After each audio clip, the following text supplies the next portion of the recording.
توی این ویدیو میخوایم به ساده ترین شکل ممکن و خیلی راحت تصنیف مرغ سحر رو با هم دیگه بزنیم و بخونیمش. اگر هنرجوی تار یا هنرجوی ستار هستی میتونی از این ویدیو استفاده بکنی.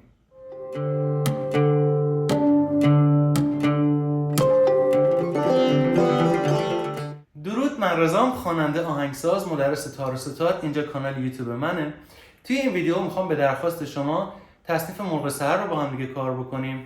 هم بچهای تار هم بچهای ستار میتونن از این ویدیو بزنن. من با تار اجرا میکنم براتون، نوتا رو میخونم، بعد شعر رو میخونم. اگر نکته‌ای وجود داشته باشه جایی در رابطه با ساز ستار یا براتون اجرا میکنم یا میگم که نکتهش چیه، هیچ فرقی نمیکنه، میتونین از این ویدیو استفاده بکنید. این تصنیف توی دستگاه ماهور ساخته شده. گامی که انتخاب کردیم ماهور 2 هستش، همه نوتا به کاره. کوک سازمونم دو سل دو، با تیونر میتونیم به صورت استاندارد کوک بکنیم.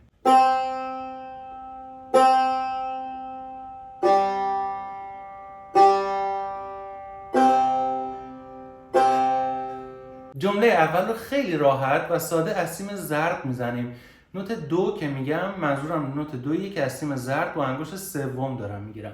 اگر دوست داری از روی نوت با من همراه باشی و بزنی، از توی کتاب تار و ترانه میتونی نوتش رو در اختیار داشته باشی. عکس نوتش هم توی کانال تلگرامم برات میذارم که اگر کتاب تار و ترانه رو نداشتی بتونی ازش استفاده بکنی. خب جمله اول رو بزنیم. سل دو دو دو دو لا سی دو. دو بار این جمله رو میزنیم.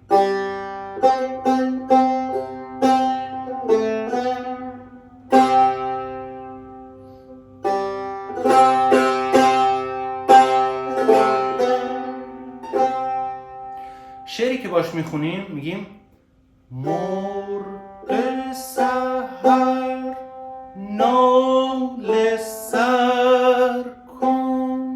ملودی که تکرار میشه شعر عوض میشه. داغ مرا تازه تر کن. میریم سراغ جمله دوم. دو می می میره. اینجا دیگه کاملا اومدیم روی سیم سفید. دو می می میره. میتونیم رو ره فقط وایسیم. حالا یه نکته دیگه داره، یه کار دیگه هم میشه روش کرد که الان جلوتر میگم. ادامه‌شو بریم فعلا. دو لا سی سول. دفعه اول رو سول وای میسیم. دو لا سی سول.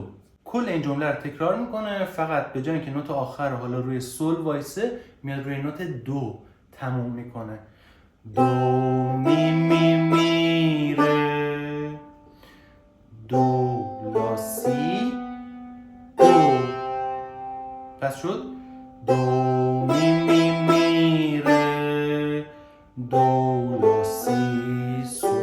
دفعه اول سول. دو می می میره. دو لا سی دو.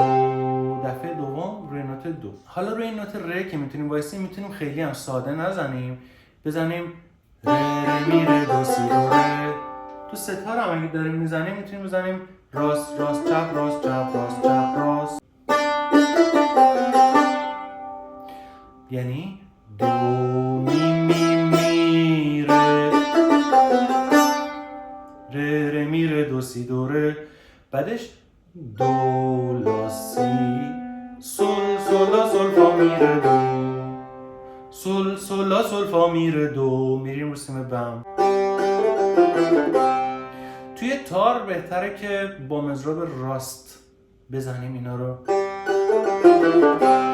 توی ستار ولی بهتره که بزنیم راست راست چپ راست چپ راست چپ راست. خب پس حالا میخوام شعرش رو بهش اضافه بکنم. زاه شرر بار این قفس را، بر شکن و زی روزه بر کن. پس اون ملودیای اضافی که میذاریم کجا قرار میگیره؟ دقیقاً بین شعر قرار میگیره. زاه شرر بار. هیچ هجایی از شعر روی اون ملودی خونده نمیشه، فقط مکمله، یه جورایی جواب خواننده رو داره میدی. این قفس را برشکن و زیر روزه بر کن. این هم از جمله دوم که به سادگی زدیمش. بریم سراغ جمله سوم که میگه فا فا می ره می دو ره میس. از می به سل فقط یه اشاره میکنیم. فا ره می دو ره، پس میشه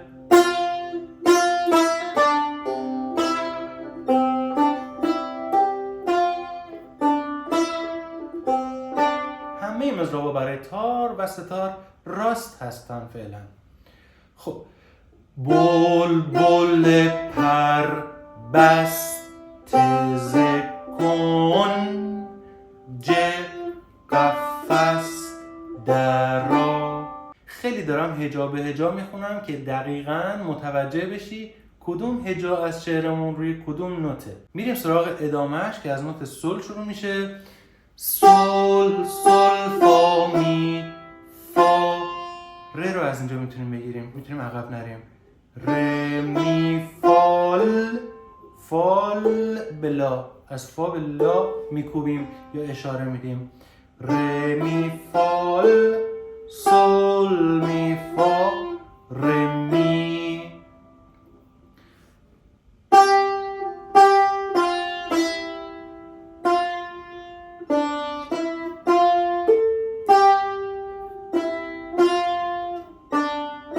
دقت کنید که خیلی ساده و بدون هیچ ریزکاری و نوت زینت و تزئینی دارم نمیزنم که دقیقاً متوجه بشی نوت‌ها کدومن، که اگر داری شفاهی میزنی و نوت جلوت نیست راحت بتونی این کار رو انجام بدی. شعر این قسمت میشه نغمه آزادی نوع بشر سرا، که وقتی راحت و ساده میخونی میشه نغمه آزادی نوع بشر سرا.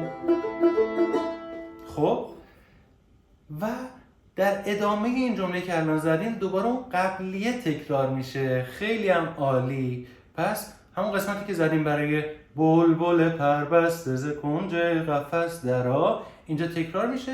همون ملودی شعرش عوض میشه، ولی شعرش میشه وز قفسی عرصه این خاک تو برا. و برای خاتمه این جمله دو لا سی دو پر شرر کن. حالا اگه بخوایم کل تصنیف رو به 3 قسمت تقسیم بکنیم، 1/3 اولش رو تا الان زدیم، میخوایم بریم سراغ 1/3 میانی تصنیف که اون قسمت ظلم ظالم جور صیاده. بخش کوتاهی هم هستش توی دستگاه ماهور، به این فضا میگیم فضای گوشه شکسته. سول سول سول سول فام فا سول می.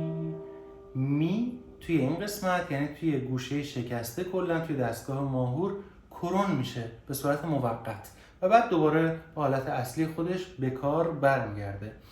دقت کنید که اینجا حتما می رو کرون بزنیم. ظلم ظالم جور سیاد. به اشاره ها هم حتما دقت کن. فام فا سول می. روی می یعنی کمان میزنیم، یعنی به ره اشاره میدیم و دوباره برمیگردیم روی خودش. این ملودی دوباره تکرار میشه، شعر عوض میشه. آشیانم داده بر باد. میخواد حالا فرود کنه، دوباره به تونات ماهور خودمون و دوباره می رو میخوایم بکار بکنیم. دقت کنیم که کجا داره این اتفاق میفته.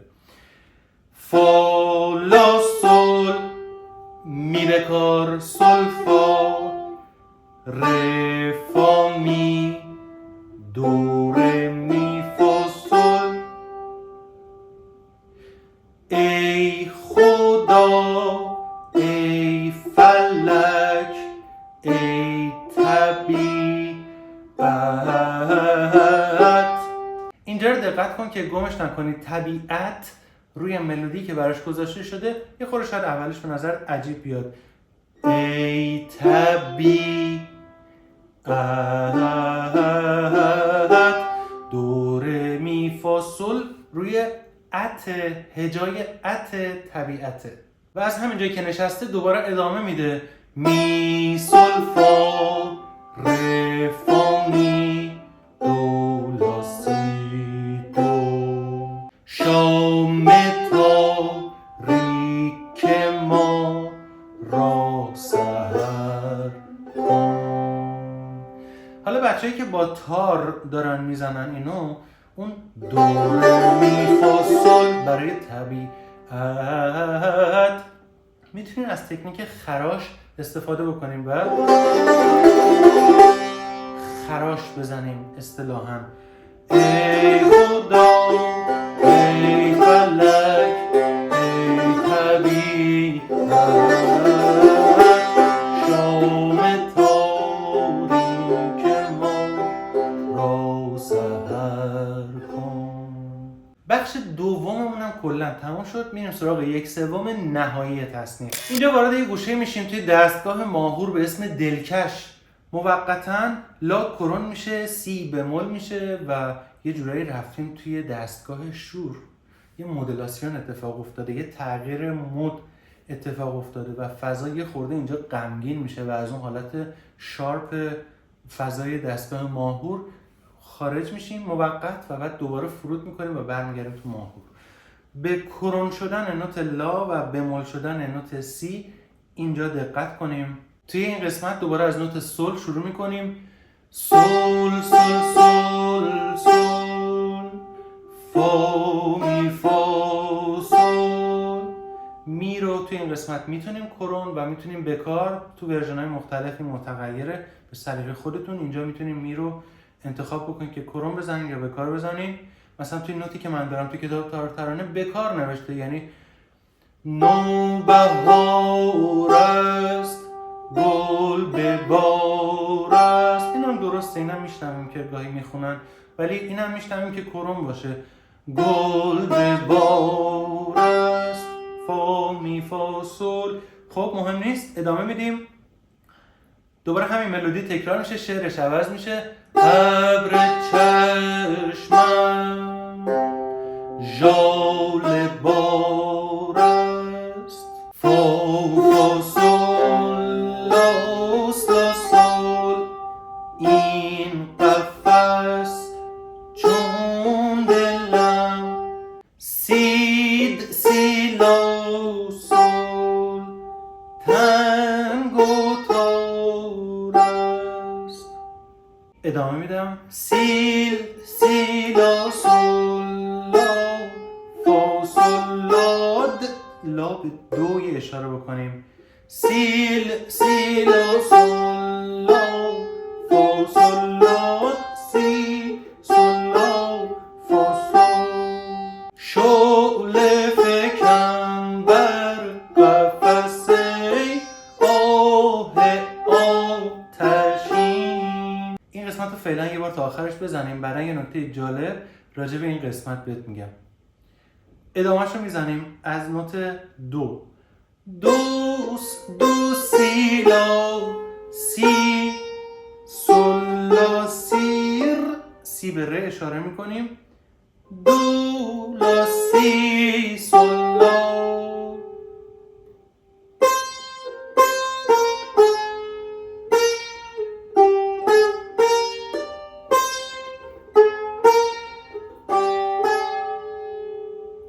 که شعرش میگه دست طبیعت گل عمر مرا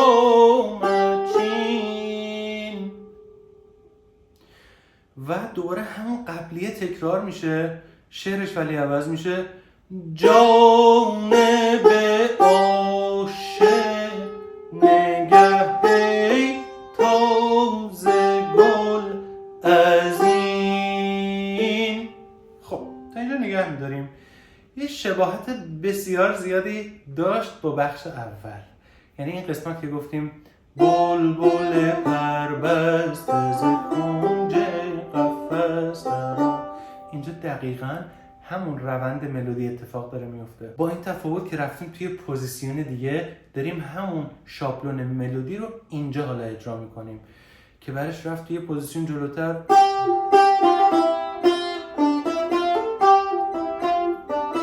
بعد دوباره خودش تکرار شد. خب اینجا هم داره همین اتفاق میفته.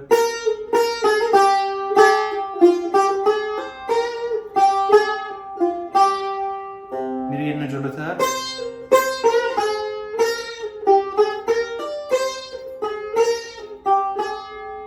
دوباره خودش تکرار میشه.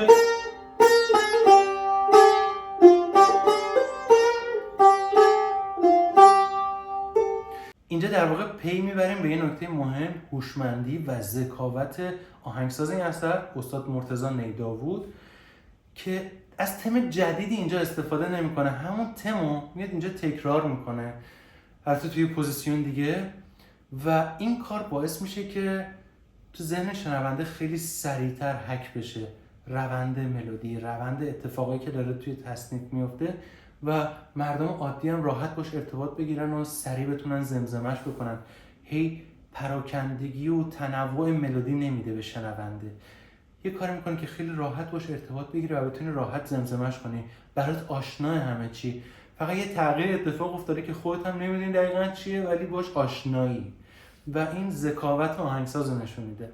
بعد از اینکه این جمله رو زدیم حالا فرود کرد، انتهای همون جمله گفت از این، یه اشاره میکنه فوراً به لا بکار، دیگه لا رو از حالت کرون بودن در میاره، بکارش میکنه که بگه لا فا سول می، همه این نوتا بکارن. بیشتر کن سول می فا ره، بیشتر کن فا ره می دو ره می فا سول، بیشتر کن.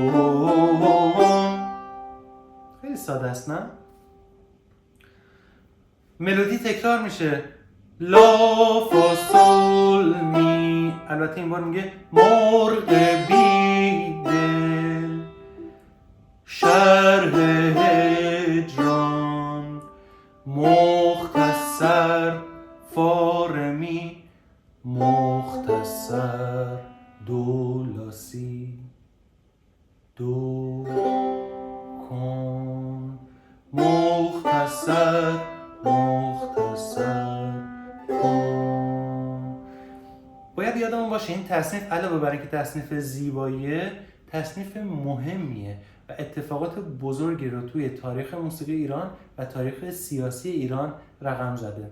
در حین تمرین اگر به مشکلی خوردی، سوالی برات پیش اومد، توی کامنت ازم بپرس، با هم دیگه در ارتباطیم.